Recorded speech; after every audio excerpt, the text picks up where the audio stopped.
This is People, and we are in the retention plan.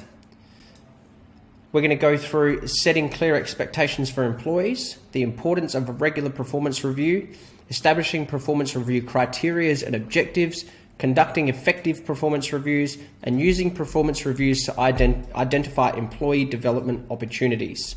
So, part one, setting clear expectations for your employees. Fostering a high-performance workplace, it's important to be setting clear expectations for your employees to improve their performance and satisfaction. When employees understand what is expected of them, they can better focus their efforts and align their work with the organisation's goals. Clear expectations provide a roadmap for success, helping employees understand what they need to do to succeed in their roles. When expectations are clearly communicated and understood, employees are more likely to feel satisfied and engaged because they know their work is contributing to the broader objectives of the organisation. This is Purpose, Mission, Values 101, getting people on board, getting the right people onto the bus, and then explaining to them exactly what is expected of them. It's super easy stuff, and we've laid out everything here for you. Now, what is required to ensure you're understood? We want to make sure that you're clearly defining roles, responsibilities, and goals, which is a fundamental step in setting expectations.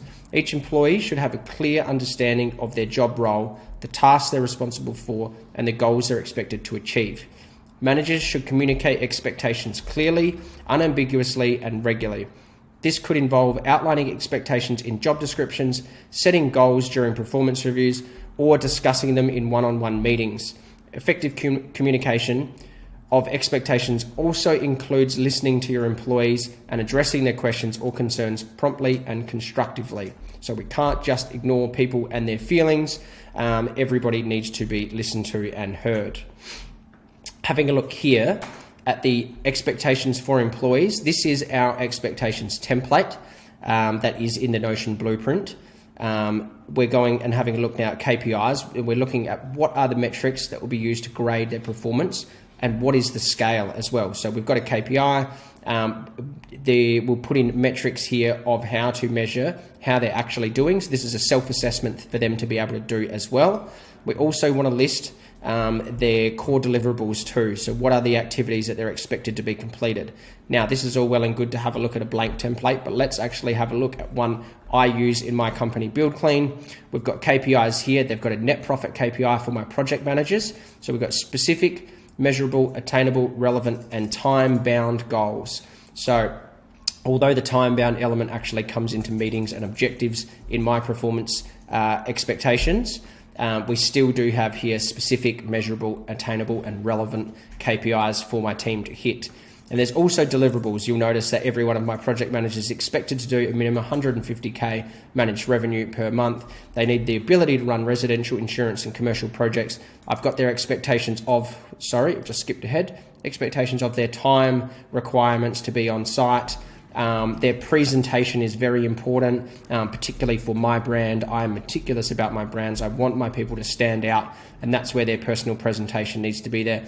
We also do have some very important timings throughout the year. As you guys know as well, we're heavily in construction, and that means that the Christmas shutdown period is the perfect time for our team to take holidays.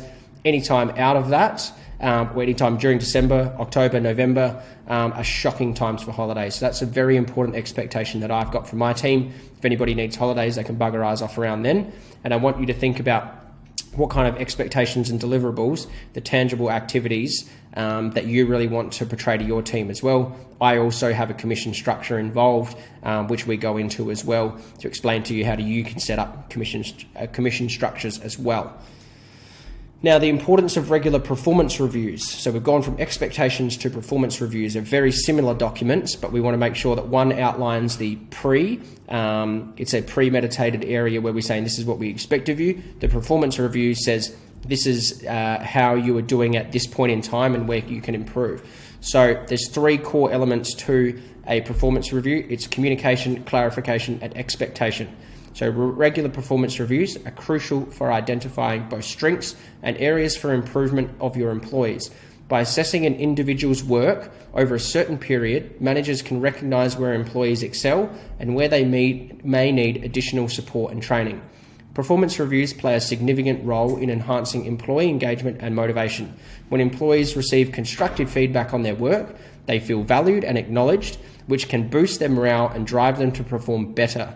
Performance reviews provide a structured platform for open communication and feedback between managers and employees. So, by holding and measuring and providing performance reviews properly based on our templates, you will be able to increase the efficiency of your team, increase the morale, and also increase their retention. So you'll have better staff, happier staff who don't leave you.